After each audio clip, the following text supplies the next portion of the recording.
Hello guys, welcome again to Prime Show 250. Nongeye nagarutse ni umunsi wanyu. Nari maze igihe kinini nakora ariko nongeye nagarutse umva nagarukanye amaraso mashya. So kugira ngo mbone yuko rero mwanyakiriye mwanambaye n'ikaze kongera kubana namwe. Munkandire subscribe, comment and share please yanyu irakenewe kugira ngo mume courage yo gukomeza nkora ibiganiro bizaza bibageraho umunsi ku wundi. Nongeye gusuza bari mu nce zitandukanye. Prime Show 250 irabasoje cyane kandi tubaye ikaze. So uyu munsi nagarukanye amaraso yandi mashya ubu ndi kumutera akajisho nkamureba. Ngarukanye amaraso mashya umva ni inshuti yanjye ni mukuru wanjye mbese ni mujyanama wanjye atera story mana yanjye. Nta kintu na kimwe muzamuburana muzamukunda kandi umva comment nyinshi zirakenewe mugira icyo mumubaza azi kugira inama umva ngiye ndamwemera n'umujyanama wanjye pe Grace uri umujyanama wanjye cyane. So reka ndeke kuvuga byinshi reka muhe ikaze nawe abibwire. Welcome Grace to Prime Show 250. Welcome again to Prime Show 250 turakwakiriye. Thank you so much, Yonso.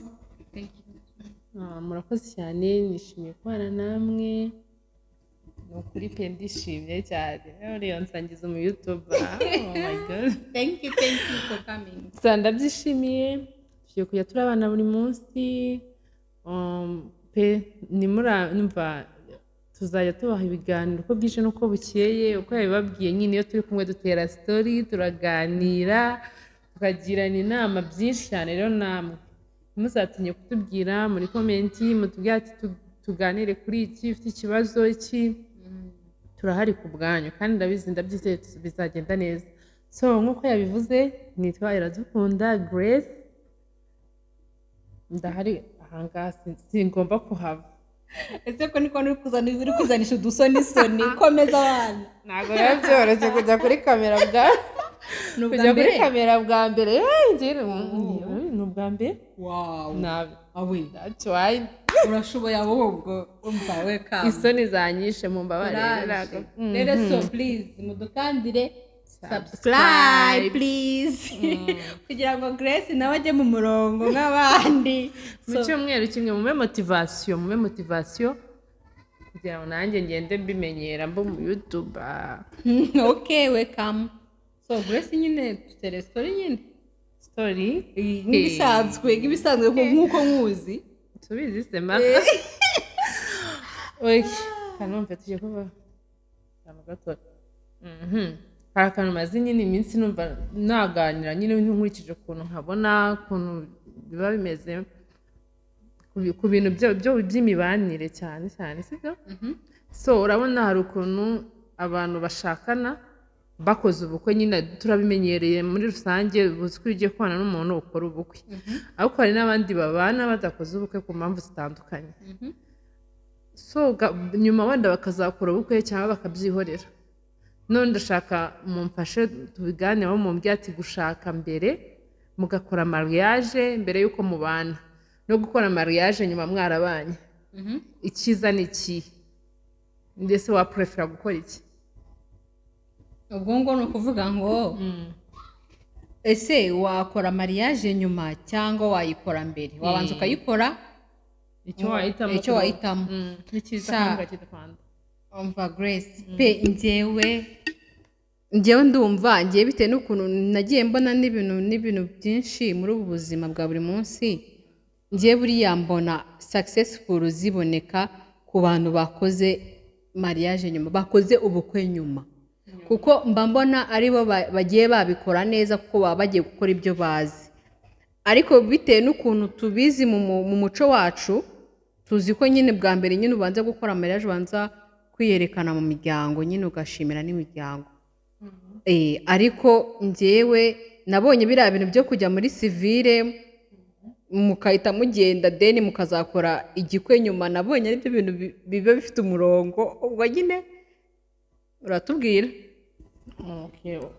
oya mushobora kubana na civile mukozi jise mukabana so gutyo noneho nyuma mukavuga ngo tuzakora ubukwe nyuma bitewe n'impamvu mubanye gutyo noneho njyewe nyine nkurikije ukuntu mbibona ngendeye ku ngero z'abantu bagiye bakora ubukwe nyuma nanjye numvise gukora ubukwe nyuma ari byiza duha urugero nyine tubwire reba okay cyambere nyine abantu bose bazi rusange nyine bazi babona first abantu bagiye bakora ubukwe babana ubushobozi buba bwarabaye bwinshi mukora ibintu mwateguye mutabipfundikanye icyo ni icyambere icya kabiri abantu baba baziranye byenyewe baziranye neza cyane noti bya bindi byo kwishanyamo ko abantu iyo bagitiretana akenshi bihishanyamo ibintu byose ntitubigaragaze ntumenye ko ndarangona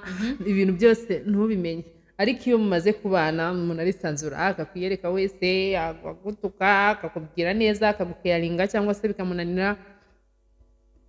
ukadesida kubana nawe cyangwa ukabyihorera rero ubwo ukuntu ndi kumva biri bugende neza kugira ngo buri wese nyine yisange mu kiganiro cyacu buriya ndi kumva twatanga ingero z'abantu bakoze ubukwe mbere bikaba success tukabirebaho nyine tukavuga n'abantu bakoze ubukwe nyuma bikaba success bikagenda neza kugira ngo nyine tubane nyine buri wese yisange mu kiganiro ngiye nka example natanga ku bantu nyine kuko ngewe ndi ku ruhande cyane ngiye mba numva niyumvishamo abantu nyine gukora igikwe nyuma nko ku bantu nko kuri Kiramani na Shems Kiramani yakoze ubukwe bwiza busa neza budastresheje burimo amafaranga none ngiye bitewe n'ukuntu namwumvishije ni ibintu nyine bakoze ubwe nyine babikora barabiplaninze kandi babikora babona ko nta kintu bizahungabana baravuga ati ibingibi tugiye kubikora tugiye gushimisha imiryango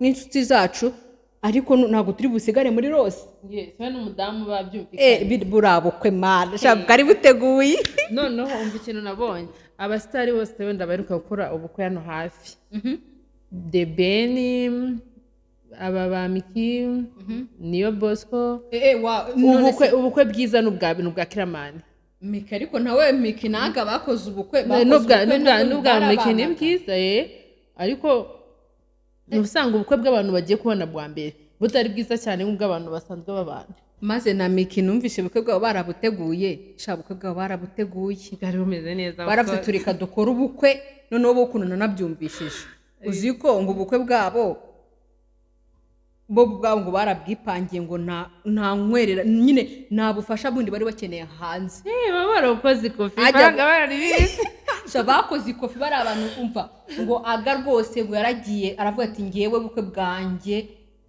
nta nkwererano nshaka ngewe nifitiye amafaranga yanjye bankwerera batankwerera ubukwe bwanjye bugomba kuba kandi bugomba kugenda neza tugaruke ku bantu bagiye kubukora rero bakiri abajene intwererano hafi aho iyo utamutwerereye murangana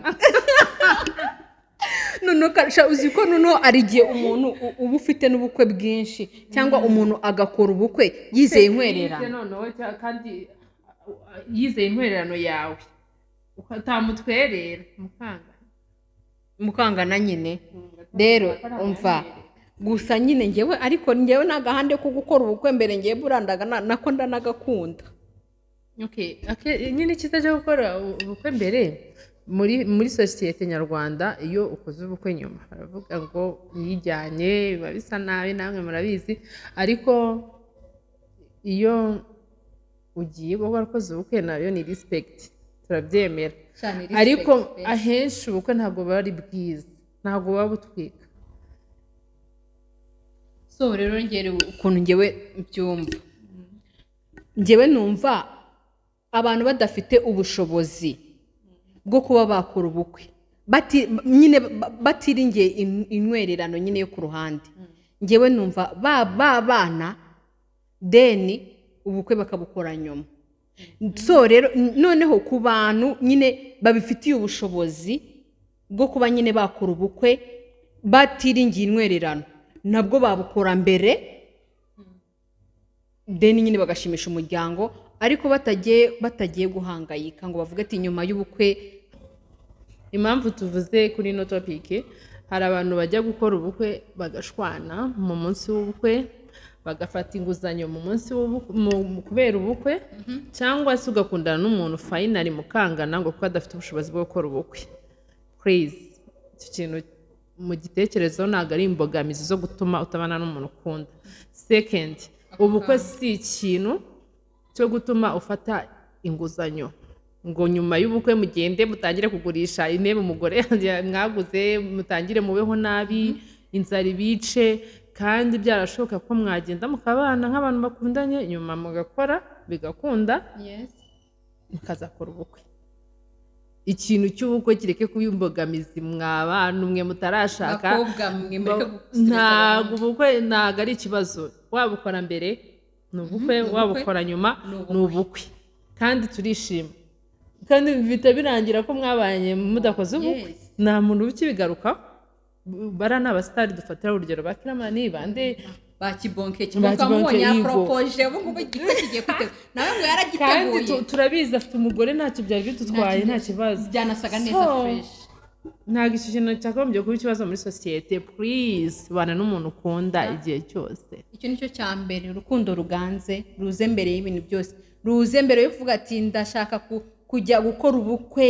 Banza ukunde uwo musore, banza ukunde uwo mukobwa, please. Noneho ubukwe bw'abantu tugiye gushaka babujagaraye, tukiri abakobwa babujagaraye cyane.